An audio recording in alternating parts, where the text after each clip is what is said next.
Everyone, welcome to teaching पाठशाला। मैं हूं आपकी एजुकेटर ज्योति। इस वीडियो में हम बात करने वाले हैं what is the difference between the GAT B और डीबीटी जेआरएफ, और एज वेल एज आप किसके लिए फॉर्म भर सकते हैं, whether you should go for GAT B form और डीबीटी फॉर्म, या फिर आप दोनों के लिए फॉर्म भर सकते हैं। तो इस वीडियो में हम इसी कंफ्यूजन को दूर करेंगे, बिकॉज काफी ऐसे स्टूडेंट है जो कि कंफ्यूज चल रहे हैं कि मैम क्या हम दोनों का फॉर्म भरें या एक का फॉर्म भरें, लेकिन हमें पता नहीं है कि दोनों का अगर फॉर्म भरते हैं तो हमें क्या मिलेगा। तो इस वीडियो में हम इसी कंफ्यूजन को दूर करने वाले हैं।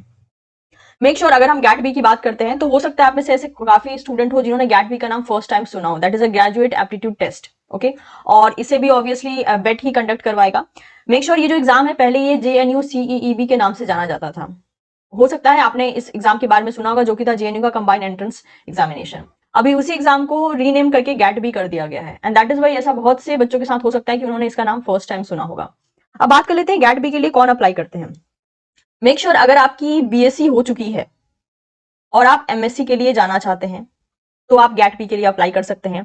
अगर आपकी MSc हो चुकी है बट आप चाहते हैं कि MSc के बाद आप MTech करें तो आप अप्लाई कर सकते हैं। गैट बी जो है ये मेनली आपके पोस्ट ग्रेजुएशन को करवाने के लिए एग्जाम कंडक्ट करवाया जाता है। तो इस केस में जो है आप इसका गैट बी का फॉर्म भर सकते हैं, और अगर आपको BTech के बाद MTech करना है तो भी आप गैट बी का एग्जाम दे सकते हैं। इन तीन केसेस में आप जो है, अगर आपकी क्वालिफिकेशन, सीधी सी बात करें तो अगर आपका ग्रेजुएशन डन है तो आप पोस्ट ग्रेजुएशन के लिए अप्लाई कर सकते हैं, जिसमें MTech एक पोस्ट ग्रेजुएशन की डिग्री होती है।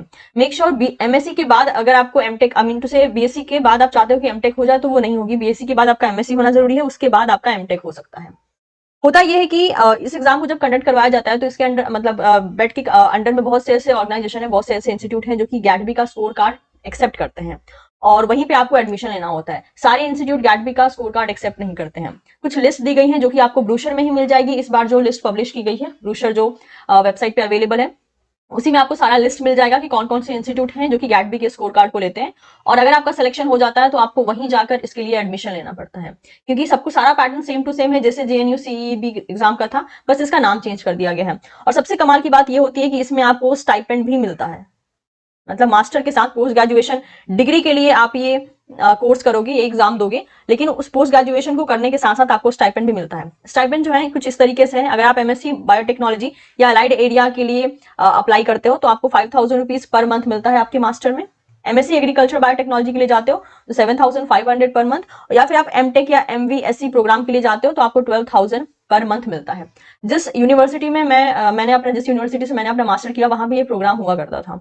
वहां पे हमारे साथ MTech के स्टूडेंट थे, एंड ऑफ कोर्स उन्होंने वहां पे एंट्री जो है JNU CEEB एग्जाम के द्वारा ली थी, क्योंकि उस टाइम तक ये गैट बी में चेंज नहीं हुआ था, और वो मंथली 12000 रुपीज उठाते भी थे। इनिशियली ये अमाउंट 8000 रुपीज हुआ करता था, बाद में इसको बढ़ा के 12000 कर दिया गया। तो ये है सारा डिटेल रिगार्डिंग द स्टाइपेंड जो कि गैट बी के लिए अप्लाई होता है। उम्मीद करती हूँ आप समझ में आ गया होगा कि कौन गैट बी के लिए अप्लाई कर सकता है।